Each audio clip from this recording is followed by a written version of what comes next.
I'm glad you've arrived. Perhaps your day has been long, or maybe you simply enjoy floating through the calm of space, past stars, planets, and distant galaxies. Tonight, this journey is yours. You don't need to do a thing, just let your body relax, your thoughts drift, and your mind slow like a ship gliding through the quiet void. We'll travel gently across the cosmos, moving from one wonder to the next. The glowing arms of nebulae, the silent pull of black holes, the sparkling dance of distant worlds, and the invisible stretches of dark matter. Some moments may catch your imagination. Others may settle softly in your mind, like starlight at the edge of sleep.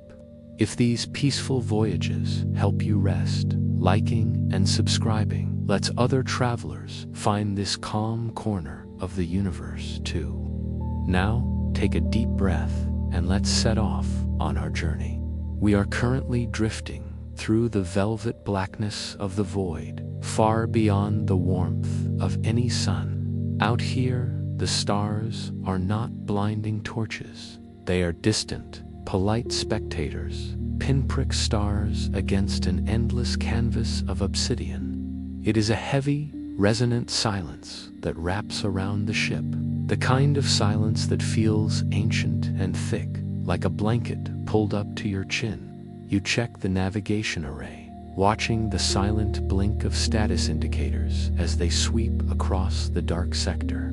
Most pilots avoid this region.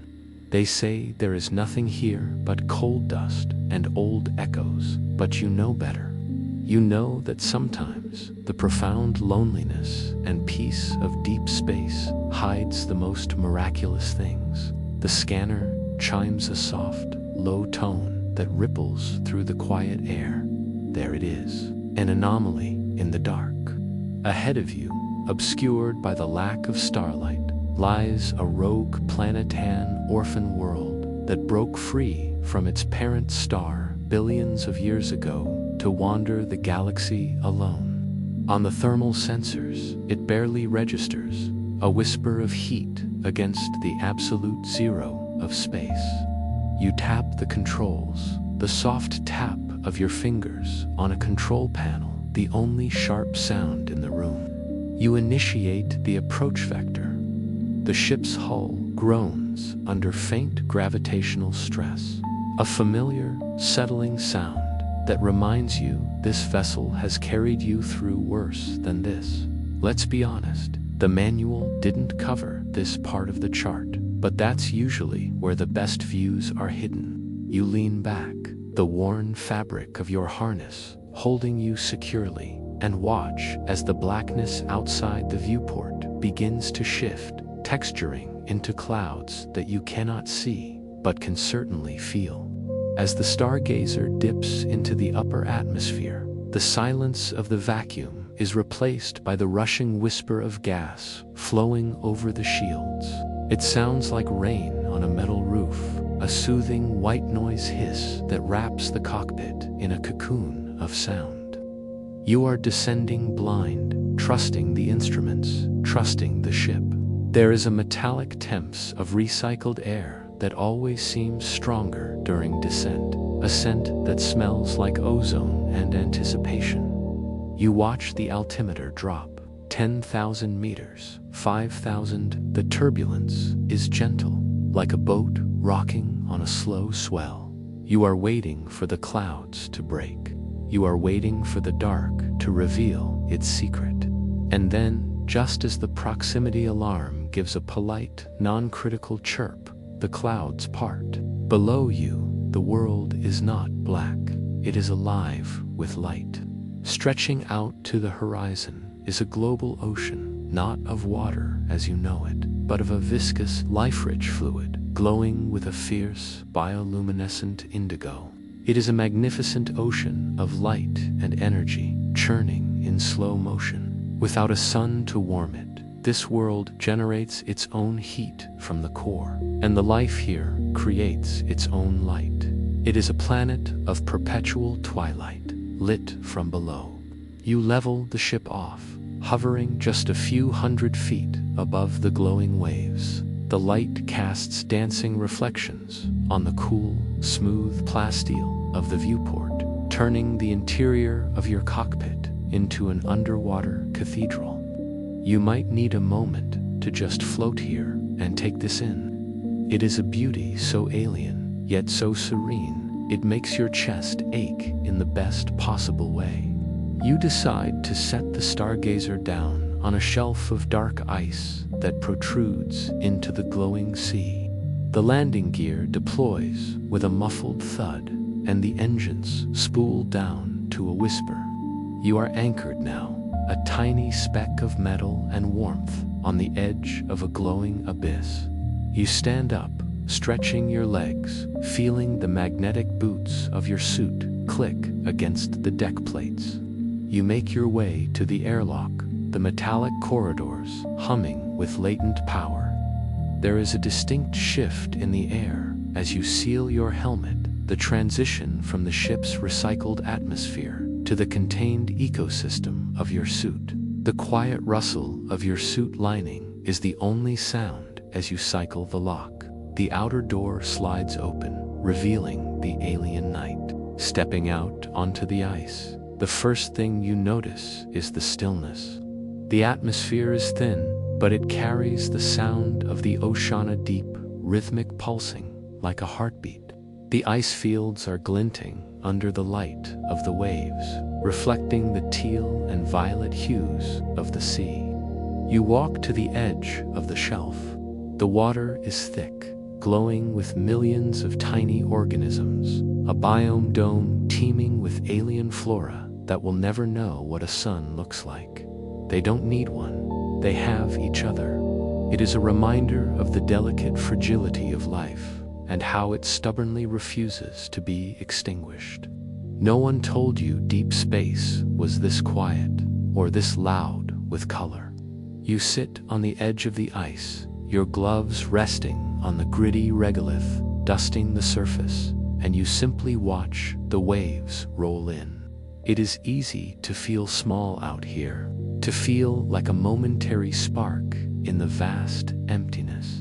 But as you watch the glowing tides, you realize that you are made of the same stuff as this world.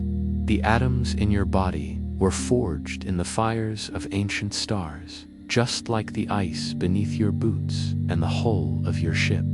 You are not an intruder here. You are a distant relative coming to visit. The universe doesn't keep secrets. It just speaks in a language of time and light, and right now, it is telling you to rest. The visual spectacle before you, the swirling eddies of light, the distant geysers shooting luminescent steam into the dark, begins to lull you. Your thoughts grow quiet, like starlight fading into the morning. If you enjoy these quiet journeys to the edge of the known, I invite you to leave a like or a comment below. It helps other travelers find their way to this sanctuary. But for now, you don't need to do anything but listen. You realize that even in this isolation, you are not lonely. The ship is behind you, a warm beacon of safety.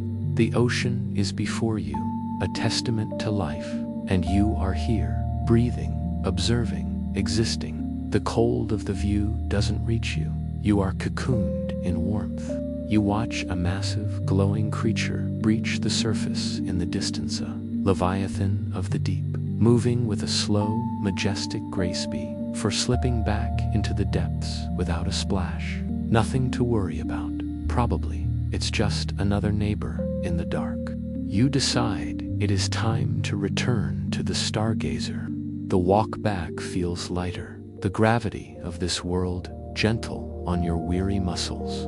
You cycle back through the airlock, the hiss of equalization welcoming you home like a sigh. You shed the heavy suit, hanging it in its locker where it sways slightly, settling. You make your way back to the pilot's quarters, a small bunk tucked away from the console's glare. The sheets are cool, the pillow soft. You lie down, and as you close your eyes, the image of the glowing ocean remains burned softly behind your eyelids, a private nebula just for you. The ship's computer whispers a confirmation that the perimeter is secure. You are safe. You are drifting. As you lie there, the afterimage of that bioluminescent sea still dances behind your eyelids, a slow-motion waltz of indigo and electric violet. The bunk in the pilot's quarters is narrow, designed for efficiency rather than luxury, yet tonight it feels like the most comfortable place in the galaxy. The ship, your faithful stargazer, has settled into a rhythmic idyll, a low, steady hum of the engines that vibrates through the mattress and into your bones. It is a lullaby of engineering, a promise that the magnetic shielding is holding, that the atmosphere is stable, and that the hull is keeping the vacuum at bay. You pull the thermal blanket up to your chin. It smells faintly of the sterile scent of the medbay and the metallic temps of recycled air, the perfume of survival. You let out a long breath, releasing the tension you didn't realize you were holding in your shoulders. In this quiet state, suspended between the memory of the glowing planet and the onset of sleep, your mind begins to unmoor itself. You don't need to look at the console to know that the autopilot has initiated the slow, spiraling ascent sequence. You can feel it, the almost imperceptible creak of the ship settling as it lifts off the ice shelf. In your mind's eye, you watch the stargazer rise, a silent silver moth climbing away from the lantern light of the ocean. The gravity of the rogue world releases its weak hold on you, and you are once again a creature of the void. The turbulence fades. The rushing sound of gas against the hull dies away, and then there is only the silence, the deep, overwhelming silence of space that wraps around the hull like velvet. You are drifting now, coasting on a vector that will take you through the outer debris ring of this system. It isn't a chaotic field of rocks, but a river of ice crystals and ancient dust, the remnants of a moon that shattered eons ago. Through the small viewport near your bunk, you watch them pass. They are glittering diamonds in the dark, catching the faint dust-soft starlight from the galactic core. Occasionally, a larger piece drifts by, tumbling in slow motion, revealing facets of iron and frozen methane. It is a silent ballet, performed for an audience of one. You might find yourself wondering about the violence that created this beauty, the cataclysm that broke a moon to make a ring. But out here, destruction and creation are just two words for the same process. Isn't that just the way the universe works? The gentle thrum of the life support system shifts slightly, a change in pitch so subtle only someone who has lived on this ship for months would notice. It's the sound of the scrubbers cycling down for the night cycle. The lights in the cabin dim further, shifting from a soft amber to a deep, sleep-inducing red. It simulates the embers of a dying fire, tapping into some primal instinct buried deep in your DNA from a time when your ancestors slept in caves on a single gravity-heavy world. Here, floating in the vast emptiness of a cargo bay of stars, that ancient memory anchors you. You are safe. The ship is a bubble of Earth logic moving through a universe of alien chaos. You let your hands unclench, your fingers uncurling from the phantom grip of the flight controls. As the debris field thins out, the view clears, revealing the tapestry of the cosmos in all its terrifying glory. There are no clouds here to obscure the view, no atmosphere to scatter the light, just the hard, brilliant points of distant suns. You focus on a patch of darkness between the stars, a void within the void. It looks empty, but the long-range sensors and your own intuition know better. It is a molecular cloud, a stellar nursery where gravity is slowly, patiently pulling dust together to build new stars. It is invisible to the eye, but you can feel its presence, a heavy, resonant silence that speaks of potential. The universe is waiting to be born in that dark patch.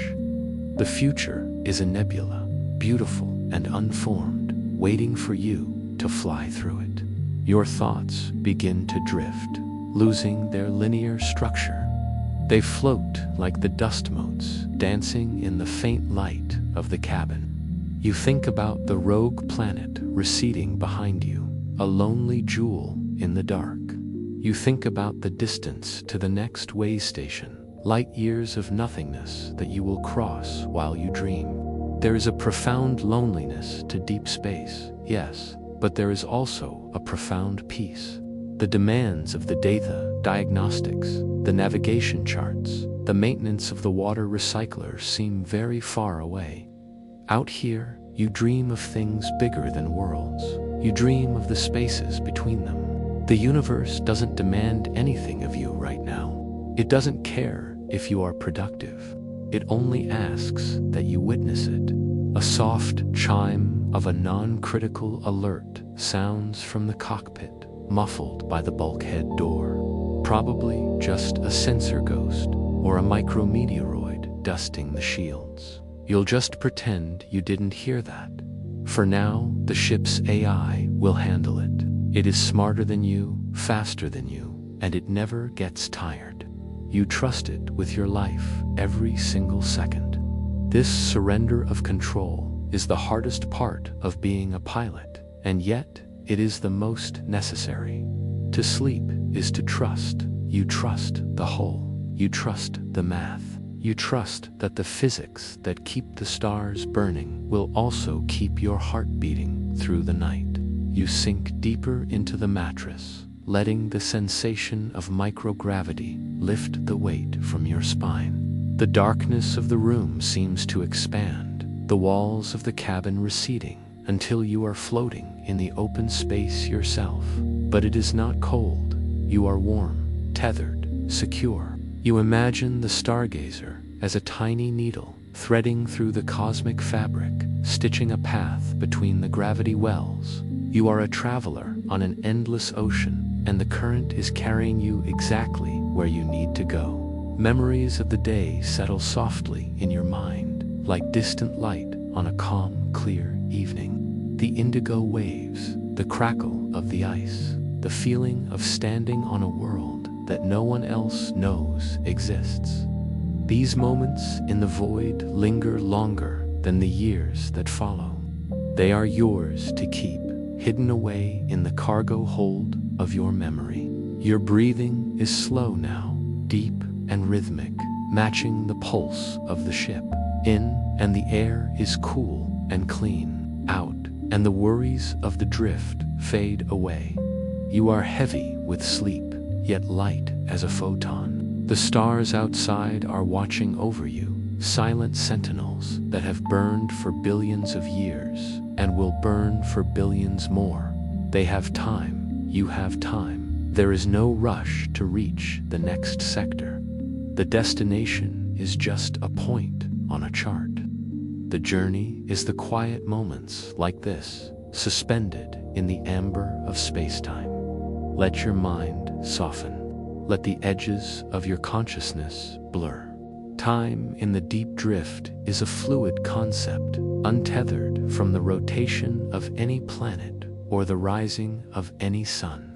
You stir from your rest not because of an alarm. There are no schedules here, only the rhythm of the engine's bud, because the light in the cabin has changed. You open your eyes, expecting the familiar, sleep-inducing red of the night cycle, but instead, the room is bathed in a soft, ethereal pearlescence. It is a ghostly, shifting glow, like sunlight filtering through deep water or thick fog. You blink, the remnants of dreams fading like mist, and sit up. The ship feels different. The vibration under the deck plates is deeper, a more resonant thrum, as if the stargazer is pushing against something substantial. You slide out of the bunk, your bare feet finding the cool metal floor, and make your way to the viewport. You have arrived. While you slept, the autopilot guided the ship into the heart of the molecular cloud, the stellar nursery you spotted on the sensors hours ago. Outside, the velvet blackness of the void has vanished, replaced by towering cathedrals of gas and dust. It is a landscape of impossible scale, painted in hues of bruised purple, burnt orange, and soft, dusty gold. You are floating inside a nebula, a vast cosmic web woven together by filaments of ionized gas. The view is so thick, so textured, it feels as though you could reach out and run your fingers through it. The stars are hidden now, veiled by this majestic fog, leaving you in a private universe that extends only as far as the ship's sensors can see.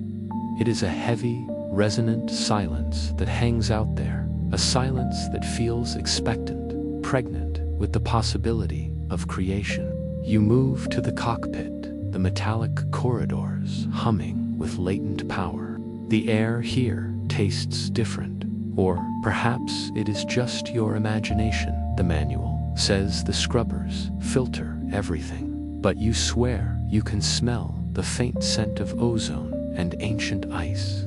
You slide into the pilot's seat, the leather creaking softly, and check the monitors. The shields are glowing with a faint auroral shimmer as they deflect microscopic dust grains. On the audio feed, usually silent, there is a sound. The crackle of cosmic radiation on the coms, mixed with a soft, rhythmic pattering like rain on a tent.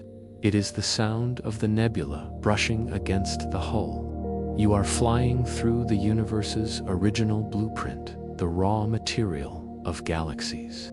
To your starboard side, a massive pillar of cold hydrogen rises like a mountain range, dwarfing your ship into insignificance. It must be light years tall, a sculpture carved by the ultraviolet winds of nearby massive stars.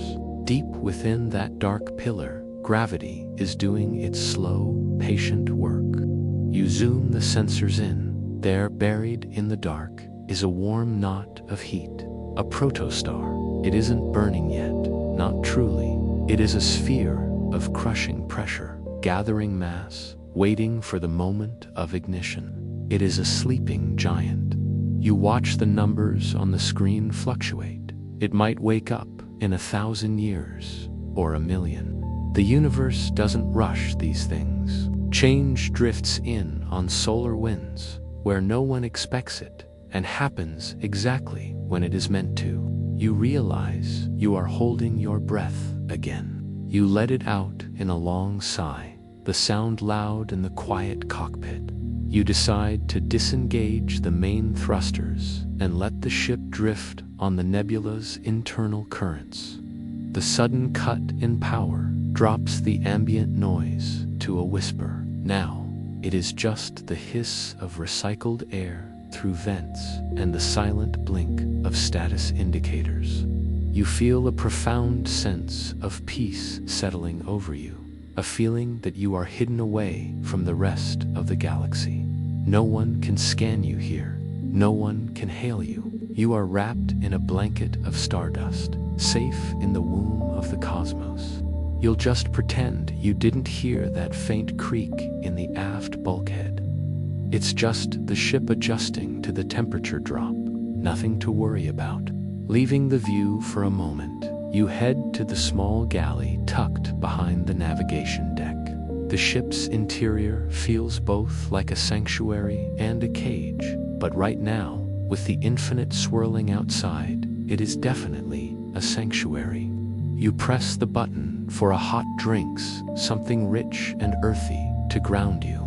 The machine whirs and hisses, filling the air with the aroma of roasted beans. A scent that seems impossibly domestic against the backdrop of alien creation. You wrap your hands around the warm ceramic mug, feeling the heat seep into your palms. Even in the deepest dark, Small routines keep you anchored. You take a sip, letting the warmth spread through your chest, and wander back to the viewport, unable to stay away from the spectacle. As you gaze out, you spot something moving in the distance, a dark shape silhouetted against the glowing gas.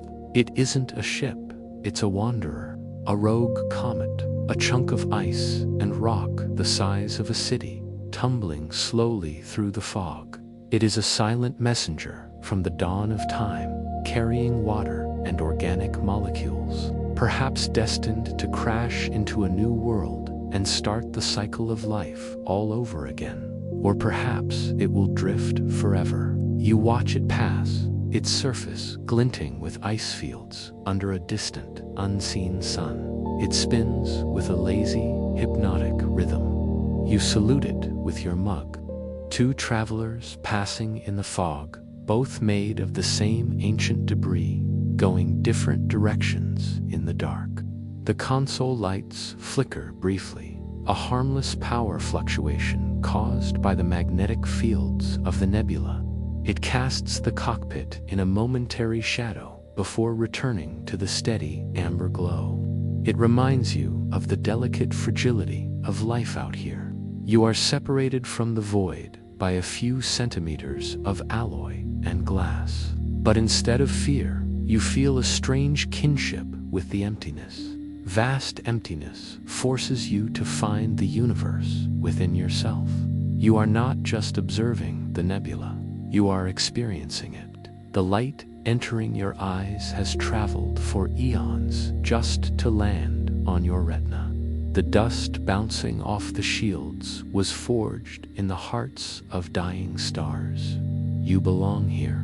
You settle back into the pilot's chair, engaging the autopilot to gently guide the stargazer out of the densest part of the cloud.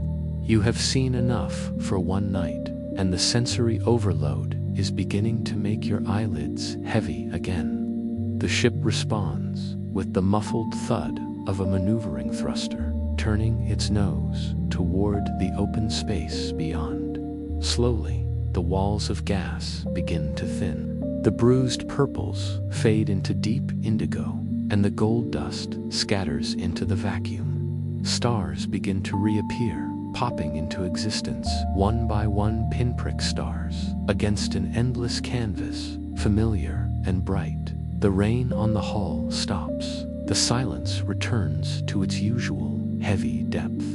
You finish your drink and set the mug aside. The excitement of the nebula has faded into a warm, heavy contentment. The journey is long, and there will be other wonders, quasars acting as cosmic lighthouses. Galaxies engaged in slow, majestic dances, but they can wait for tomorrow or the day after. Out here, time is yours to spend however you wish. You check the ship's status one last time. Green lights across the board. The reactor is humming its steady, sleepy tune. You stand up, stretching your arms overhead, feeling the satisfying pop of your spine in the low gravity. You make your way back to the sleeping quarters. The room is dark again, the pearlescent glow left behind in the cloud. You climb back into the bunk, the sheets still warm. As you lie there, you listen to the faint vibration of the engines under your feet, the gentle thrum of the life support. These are the sounds of safety. You close your eyes, and immediately the image of the protostar returns, that warm, red heart beating in the dark. It will be burning bright long after you are gone, a testament to the fact that even in the coldest emptiness, light always finds a way to break through. You are drifting in the space between dreams, that soft, gray haze where the mind is untethered from the body. You are safe in your bunk, the thermal blanket heavy and comforting across your chest, but the ship is shifting beneath you.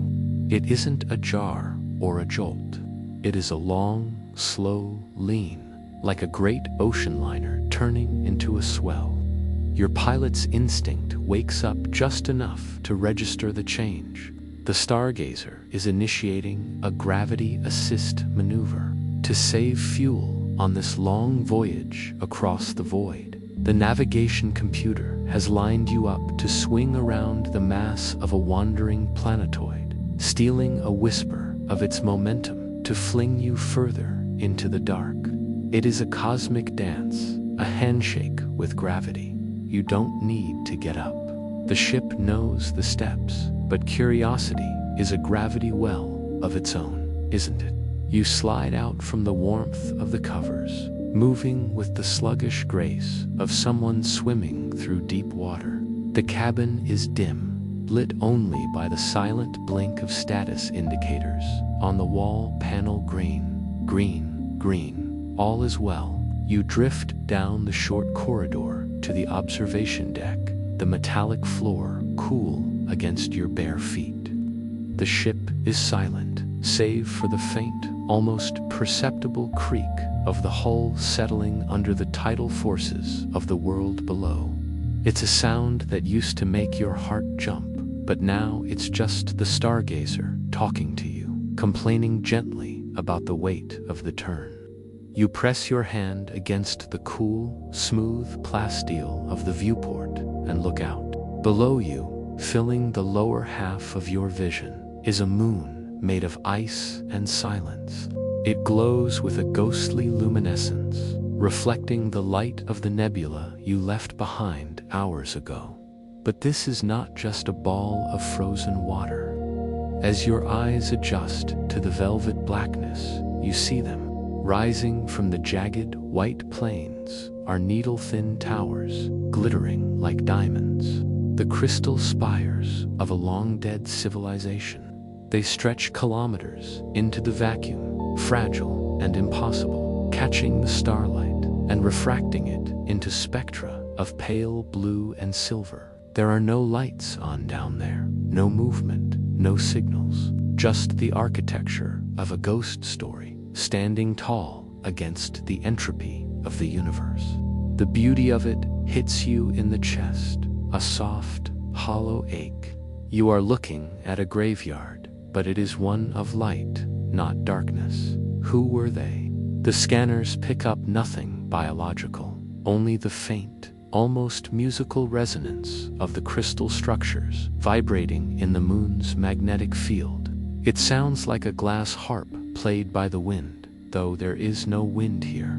The universe doesn't keep secrets. It just speaks in a language of time and light, and right now it is telling a story of ambition. These builders reached for the stars, just as you are doing. They are gone, claimed by time or folly, but their art remains, standing watch over a silent world. You feel a profound connection to them, a kinship across the eons. The ship dips lower in its arc, skimming the upper limits of the gravity well. You feel the sensation of heaviness return to your limbs, a ghostly hand pressing you gently toward the floor. It is the planetoid pulling at you, trying to keep you, but your velocity is too great. You are merely passing through. You watch the spires blur slightly as the stargazer accelerates, stealing speed from the moon. It's a smooth, rushing sensation, like sliding down a long hill of ice.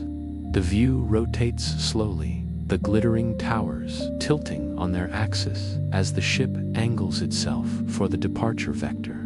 You are falling around the world, caught in the precise mathematics of orbital mechanics.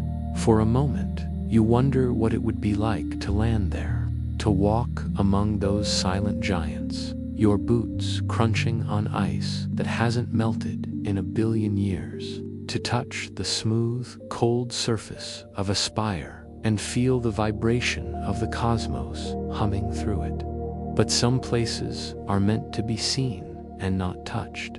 Some mysteries are better left as beautiful questions. That's not what you were expecting to find. You whisper to yourself, the sound of your voice startlingly loud in the quiet observation deck.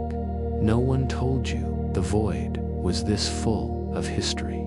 You thought you were flying through emptiness, but you are flying through a museum where the exhibits are the size of continents. The gravity assist reaches its peak.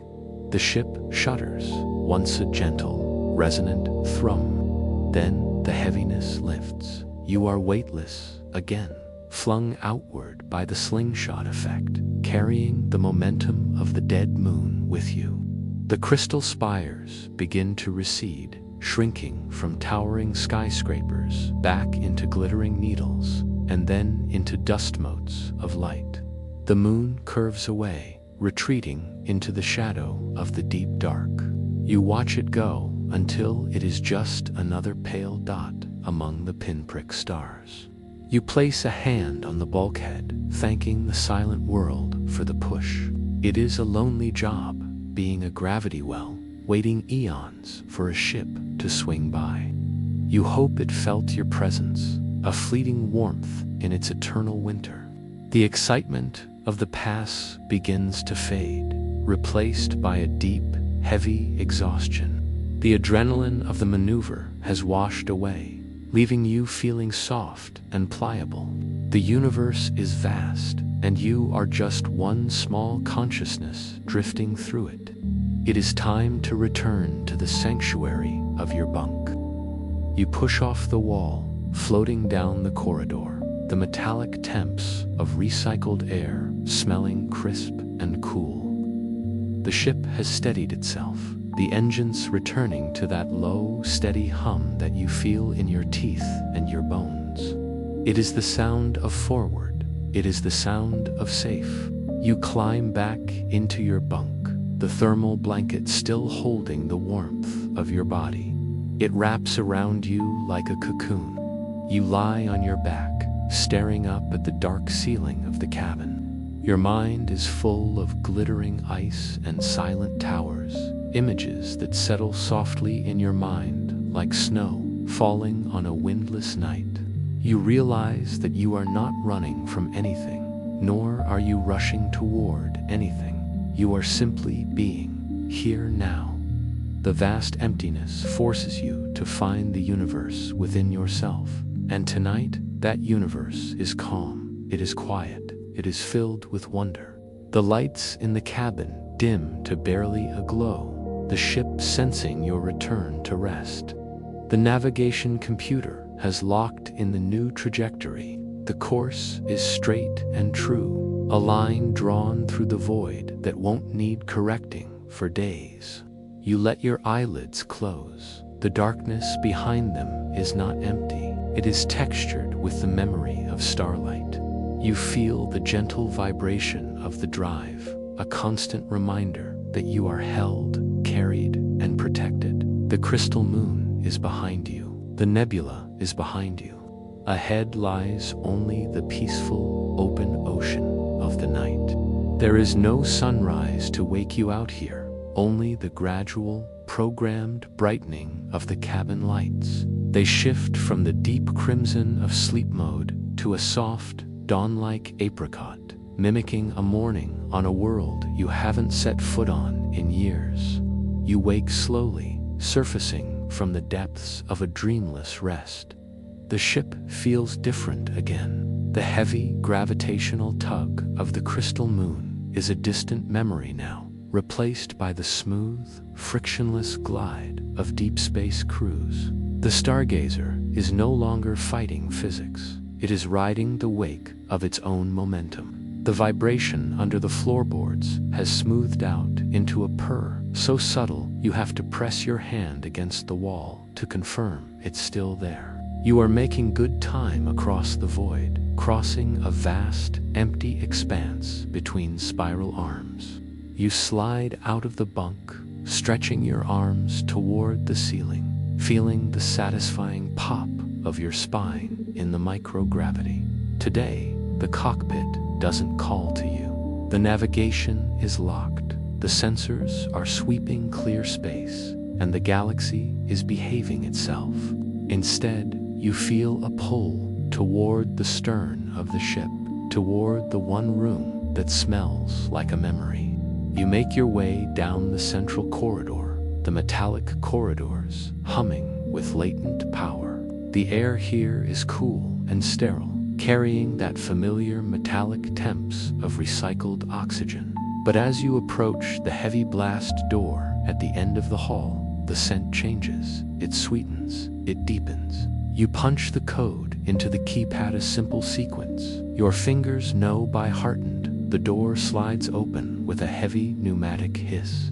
You step into the hydroponics bay, and for a moment, you could be forgiven for thinking you were back on Earth. The air here is thick, humid, and heavy, with the rich, chaotic perfume of wet soil, tomato vines, and crushing greenery. It hits your lungs like a physical weight, a stark, wonderful contrast to the dry, scrubbed air of the bridge. The lighting here is bright, a calibrated full-spectrum white that mimics the noon sun of a temperate summer. Rows of vertical planters line the walls, bursting with leafy greens, herbs, and the tangled vines of climbing beans. This is your oxygen garden, your food source, and your sanctuary. A biome dome teeming with alien florawell, terrestrial flora in an alien place that acts as the lungs of the stargazer. You walk slowly down the center aisle, your fingertips brushing against the rough leaves of a squash plant. It's strange to think that these plants, evolved for the heavy soil of a terrestrial continent, are thriving here, flying through a vacuum at impossible speeds. They don't know they are light years from home. They only know the light you give them and the water you recycle. You pick up a misting bottle and begin your rounds. It's a small, quiet ritual. Mist the ferns, check the nutrient levels for the basil, prune a yellowing leaf from the pepper plant. Even in the deepest dark, small routines keep you anchored. The universe outside is infinite and indifferent, but in here, life requires your attention. It needs you. And let's be honest, the manual didn't cover how much you'd end up talking to these plants. After the rounds are done, you sit on a small bench bolted to the floor near the rear viewport. This window is special. It looks out past the ship's engines, tracing the path you've traveled. Usually, it's just darkness, but today there is a companion in the void. Far in the distance, but clear enough to see with the naked eye, is a binary star system. Two suns, one a brilliant, burning sapphire, and the other a deep, glowing amber, are locked in a gravitational embrace. They are engaged in a slow, majestic dance, circling a common center of gravity. They do not collide, they orbit, they balance each other.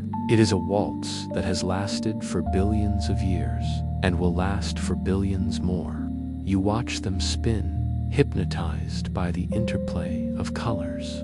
The blue star pulls a stream of superheated gas from the orange one, creating a bridge of light between them, a thread of gold connecting to jewels in the dark. It is a reminder that gravity isn't just a force that pulls things down. It's a force that holds things together. It is the universe as an unseen scaffold, binding the lonely parts of the cosmos into something unified. You lean your head against the cool, smooth plasteel of the viewport. The heat from the hydroponics bay warms your back, while the cold light of the binary stars bathes your face. You are suspended between two worlds, the warm, biological mud of home and the cold, crystalline math of the stars. You might need a moment to just float here and take this in, you whisper to the empty room. Or perhaps you are whispering to the beans. It doesn't matter. The silence of the ship absorbs the sound. You realize that this journey isn't just about the destination. It's about these pockets of quiet. It's about tending a garden while falling through the sky. It's about witnessing the love story of two stars that will never touch but will never leave each other. The profound loneliness you felt earlier shifts into something else: solitude. There is a difference. Loneliness is an empty room. Solitude is a room filled with yourself and the universe. And right now, that is enough. Eventually, the lights in the bay begin to dim, simulating the passing of a cloud or the coming of evening. The plants need their rest cycle, and you realize you do too. The peacefulness of the garden has seeped into your muscles, making them heavy and relaxed. You stand up, leaving the misting bottle on the shelf. You take one last deep breath of the green, earthy air, storing it in your lungs like a treasure. You step back out into the corridor, the door sealing the humid paradise behind you. The air in the hall feels thinner, sharper, but you carry the warmth of the garden with you.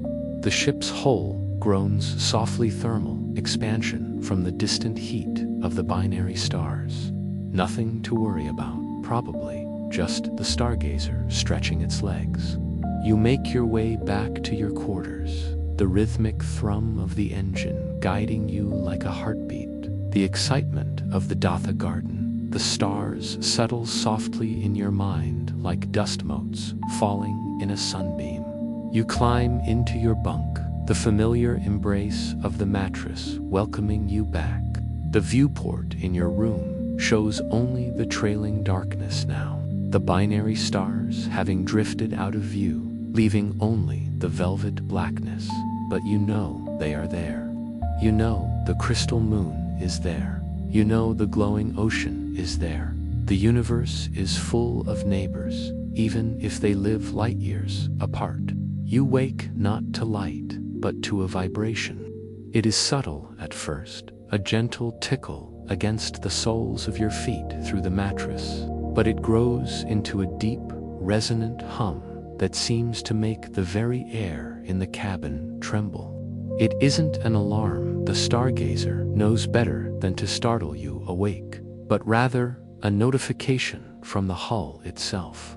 You lie there for a moment in the dim glow of the console lights, listening. The engine pitch has dropped to a subsonic purr, meaning the ship has slowed. You are no longer coasting in the open void. You have arrived somewhere massive. You slide out of the bunk, the magnetic deck plates gripping your bare feet with a cool familiarity, and pull your flight jacket over your sleepwear. The cockpit is calling. Walking into the bridge, the first thing you notice is the light. It is no longer the stark black and white of the starfield. The entire room is bathed in a soft, shifting glow of ochre, cream, and pale apricot. You approach the main viewport, shielding your eyes against the glare, filling the entire forward view, so large that its curvature is barely perceptible, is a gas giant of immense proportions. It is a world of storms and stripes, bands of ammonia and hydrogen swirling in a slow, majestic dance that has continued for eons. It hangs there in the velvet blackness, a king among planets, radiating a soft heat that the sensors pick up as a ghostly aura. You might need a moment to just float here and take this in. The scale of it is humbling, a reminder that the universe builds monsters just as easily as it builds dust motes. But it isn't the planet that woke you, it is the rings. Stretching out from the equator is a disk of ice and rock, so wide it could swallow your homeworld whole. The sunlight from the distant star catches the edges of the ring system, turning it into a shimmering halo of silver and diamond. You drift closer to the console, your fingers hovering over the sensor array. The ship is currently passing through the diffuse outer edge of the earring, where the particles are as fine as smoke. That vibration you felt, it's the ship's deflector shields brushing against millions of microscopic ice crystals.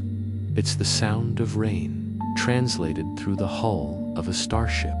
You reach out and toggle the communications array, switching the input from standard frequencies to the electromagnetic spectrum. "Let's see what you have to say," you whisper. The speakers crackle with the familiar hiss of cosmic radiation.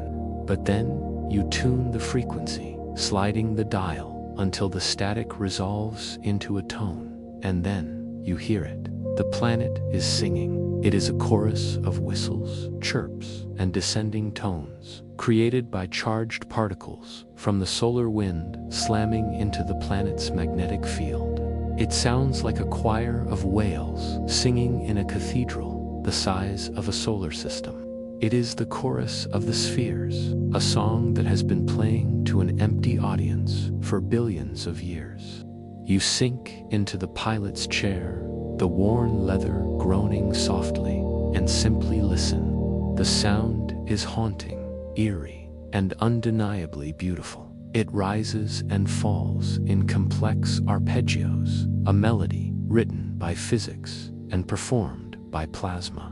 You close your eyes, letting the sound wash over you. In this moment, the profound loneliness of deep space evaporates. How can you be lonely when the universe itself is singing to you? The sound vibrates in your chest, a deep, musical resonance that feels like a secret being shared. The universe doesn't keep secrets. It just speaks in a language of time and light and, sometimes, radio waves. Opening your eyes, you watch a massive storm system rotate into view near the planet's southern pole. It is a cyclone the size of a continent, a swirling eye of deep terracotta and bruised purple. Lightning, massive enough to scorch a moon, flashes deep within the clouds, appearing as silent, soft pulses of light from this distance. It creates a visual rhythm to accompany the audio track. Flash, whistle, flash, drone.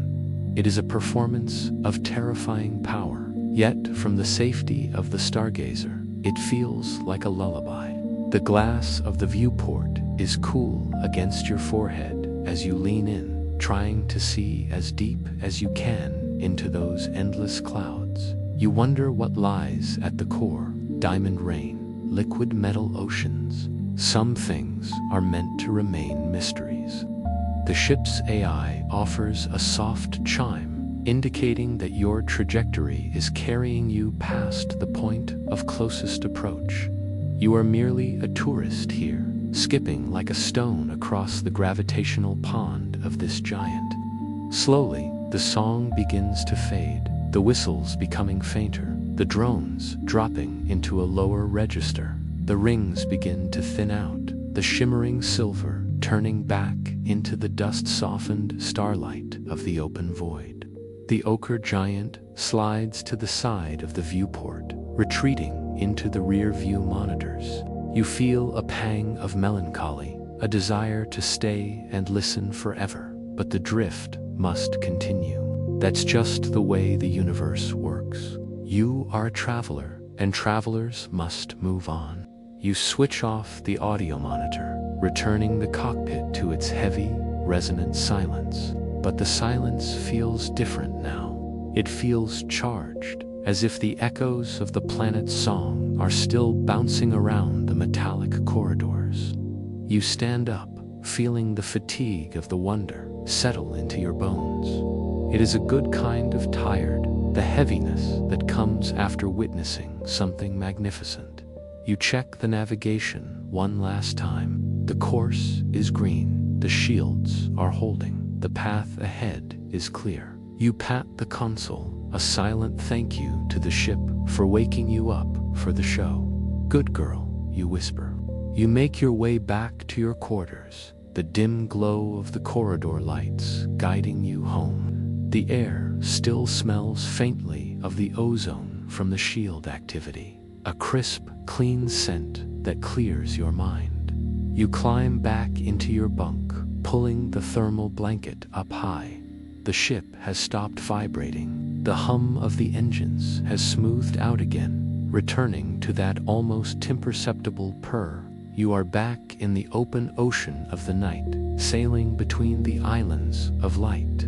As you close your eyes, the song of the gas giant plays on in your memory. Chirp, whistle, drone. It weaves into your thoughts, slowing them down, untangling the knots of the day.